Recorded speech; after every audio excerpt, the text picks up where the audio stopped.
Those of us who love to read surely understand Prospero's praise in Shakespeare's The Tempest. Knowing I loved my books, he furnished me from mine own library with volumes that I prize above my dukedom. Good books are treasures beyond compare, sources of wisdom, wit, knowledge, pleasure, historical record, beauty, and so much more that sustains and advances the best of humanity. Organized by the United Nations Educational, Scientific and Cultural Organization, UNESCO, this annual event promotes reading, publishing, and copyright.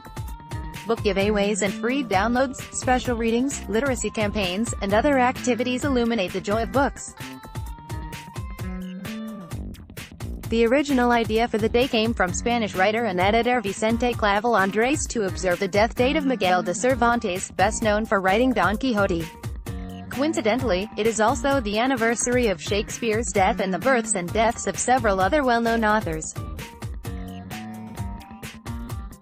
To name this day, quotes, "There is no frigate like a book to take us lands away." Emily Dickinson and Mabel Loomis Todd. Letters of Emily Dickinson. Books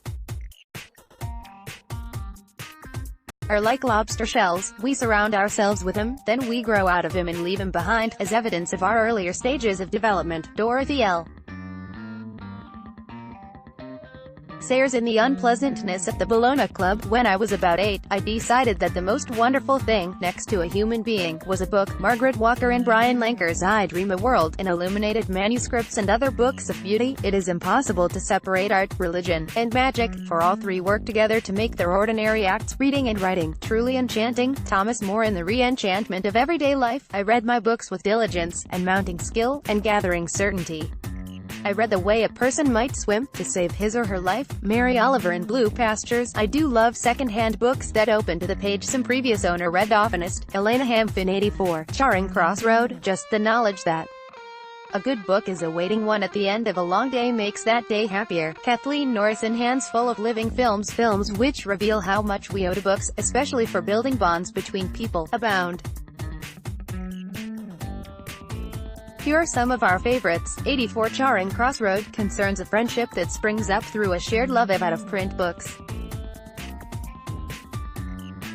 The Fault in Our Stars draws us into the lives of two teenagers with cancer who commit to reading each other's favorite book and soon find that they have much to share. The Hedgehog includes in its plot an extensive library and 2 volumes of Tolstoy that help show how culturally different people are. Very simpatico. The Jane Austen Book Club is a deliciously light and entertaining drama about people who love to read and aren't ashamed of talking about their emotions. Liberal arts shows how a passion for books, music, and intellectual dialogue brings together an enthusiastic college student and a 35-year-old college admissions counselor. My Afternoons with Marguerite tells the tale of a woman who loves books and reads aloud to a jack of all trades, opening to him a new experience of wonder and enchantment. Night Train to Lisbon reveals how a philosophy book changes a middle-aged professor's life. Stone Reader is a lively and an illuminating documentary tribute to the wonderful world of books. Spiritual practices. Visit this page about making reading sacred through enthusiasm, gratitude,